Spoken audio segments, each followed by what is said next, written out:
Anda ketika berkomitmen, sudah berkeinginan, ada niat nih untuk berubah, untuk menjadi lebih baik. Maka pada saat itu, segala sesuatu yang tadinya begitu teratur, yang tadinya begitu baik, tiba-tiba semuanya mulai berubah. Tidak lagi sesuai dengan keinginan, tidak lagi sesuai dengan harapan dan apa yang engkau pikirkan. Saya yakin ini sering terjadi dalam kehidupan kita. Dan Anda sering bertanya-tanya tentang hal ini.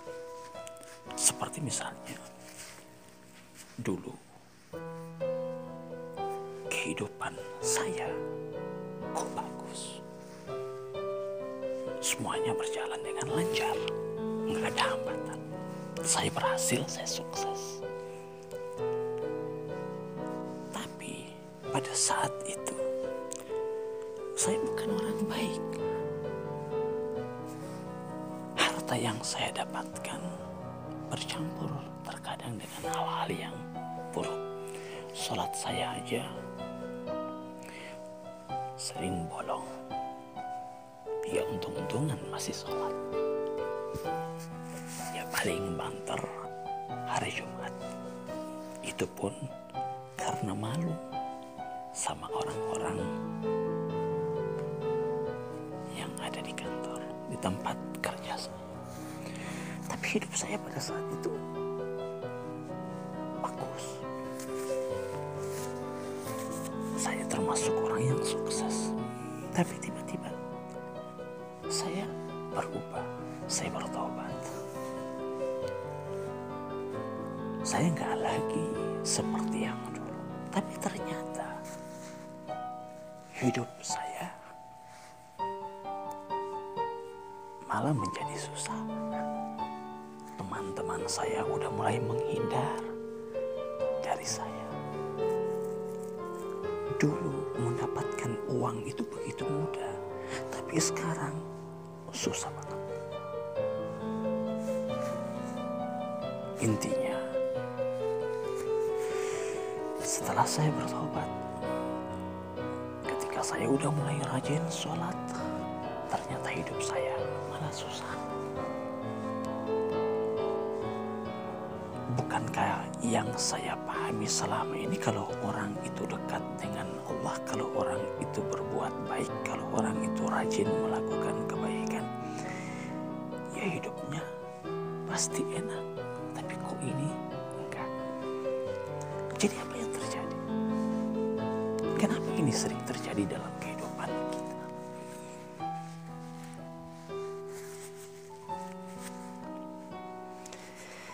Jawabannya,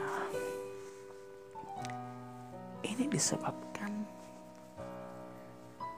banyak hal ya, banyak hal. Jadi kalau dijelaskan satu persatu tentang faktor-faktor yang berhubungan dengan masalah ini, mungkin penjelasan ini akan panjang dan lama. Tetapi saya di sini hanya ingin memberikan satu jawaban kepada Anda, tapi merupakan jawaban inti.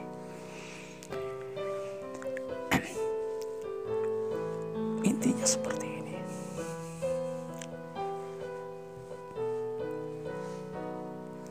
Dulu hidup kita nggak punya prinsip. Kita nggak punya standar warna tertentu. Hidup kita itu abu-abu. Semua warna kita terima. Ada hitamnya, ada merahnya, ungunya, semuanya masuk. Dalam kondisi seperti ini, kita pada akhirnya tidak memilah-milah. siapa teman kita, apa yang kita ambil, apa yang harus saya lakukan. Artinya, kita tidak pernah lagi mempertimbangkan pada saat itu tentang halal haramnya sesuatu. Semuanya oke. Makanya kita melihat bahwa hidup kita pada saat itu begitu menyenangkan. Karena siapa saja, dalam bentuk apa saja, harta yang seperti apa saja, ya kita ambil. Tapi ketika kita mulai berubah, apa yang terjadi? Yang terjadi pada saat itu, warna Anda tidak lagi macam-macam. Anda pada saat itu memiliki satu warna. Warna Anda pada saat itu warna putih. Apa yang terjadi ketika warna Anda hanya menjadi warna putih? Pada saat itu, orang-orang yang ada di sekitar Anda, kan tadi kita banyak teman nih, tapi kok tiba-tiba teman kita udah nggak lagi mau akrab sama kita. Kan seperti itu. Kenapa? Karena pada saat itu memang Anda tidak pernah menghindar, tapi orang yang ada di sana, teman-teman Anda melihat bahwa Anda itu udah gak cocok lagi sama dia. Udah gak sekufu gitu. Udah gak satu frekuensi, udah gak nyambung. Kalau yang dulu Anda misalnya tertawa terbahak-bahak misalnya, Anda ngomong apa saja. Kalau sekarang Anda udah alih, udah banyak diam, udah kalem, kan seperti itu. Makanya teman-teman Anda jadi minder sama Anda, jadi takut sama Anda. Akhirnya mereka menghindar, mereka jaga jarak sama Anda. Yang tadinya Anda ditawarin apa saja, karena mereka tahu Anda dulu bisa nerima apa saja. Kalau sekarang enggak, mereka udah nggak lagi berani nawarin. Anda udah pakai songkongan, udah sarungan, kan seperti itu. Apalagi kalau sudah ada tanda sujud. Kan orang akhirnya jadi takut sama Anda. Muka Anda udah mulai bercahaya, diri Anda udah mulai bercahaya. Kenapa? Karena pada saat itu Anda udah dekat sama Allah. Akhirnya karena Anda udah dekat sama Allah, Allah begitu mencintai Anda, Allah cinta sama Anda. Sebenarnya Allah cinta sama Anda. Yang tadinya Anda bisa ngambil apa saja harta, yang halal, yang haram, Anda gak peduli. Sekarang Allah cinta. Yang udah gak benar, yang haram, yang syubhat dijauhkan oleh Allah, gak lagi dikasihkan oleh Allah kepada Anda. Betapa Allah itu sayang sebenarnya kepada Anda. Jadi pada saat Anda melihat kondisi Anda seperti itu, jangan Anda mengeluh, jangan Anda merasa susah. Sebab ketika Anda dekat dengan Allah, Allah yang akan menjamin hidup Anda. Allah yang atur hidup Anda. Kalau kita sudah menjadi kekasih Allah, Allah itu pencemburu loh. Setiap orang yang mencintai orang lain sangat cemburu. Dia tidak ingin melihat orang yang dia cintai itu didekati. Apalagi didekati oleh orang-orang yang jahat, yang buruk. Kalau didekati sama orang-orang mukmin, orang-orang baik, berarti apa? Ya berarti itu sama dengan Allah. Allah mulai jauhkan Anda dari hal-hal yang kurang baik. Rezekinya Anda akhirnya kelihatan apa? Seret. Tapi kalau Anda betul-betul berkomitmen pada saat itu, kuat komitmen Anda, kuat azam Anda, maka Anda tidak merasa susah. Anda malah merasa gembira, merasa senang. Dan itu akan terjadi. Akan terjadi loh dalam hidup seseorang. Ingat, orang dekat dengan Allah, jangan selalu berpikir mau hidup enak di dunia ini. Enggak. Sebab pada akhirnya dunia akan menjauh dari Anda. Sebab dunia ini pada akhirnya sesuatu hal yang bukan sesuatu hal yang indah, bukan sesuatu hal yang mulia dan agung. Allah kalau cinta kepada seseorang, dia akan berikan sesuatu hal yang mulia kepada orang tersebut. Menurut Anda, saya mau nanya sama Anda, ini sebuah pendekatan loh. Anda kalau misalnya sayang sama seseorang, begitu cinta kepada seseorang, Anda mau beri apa kepada orang tersebut? Anda mau beri sesuatu hal yang berharga atau tidak?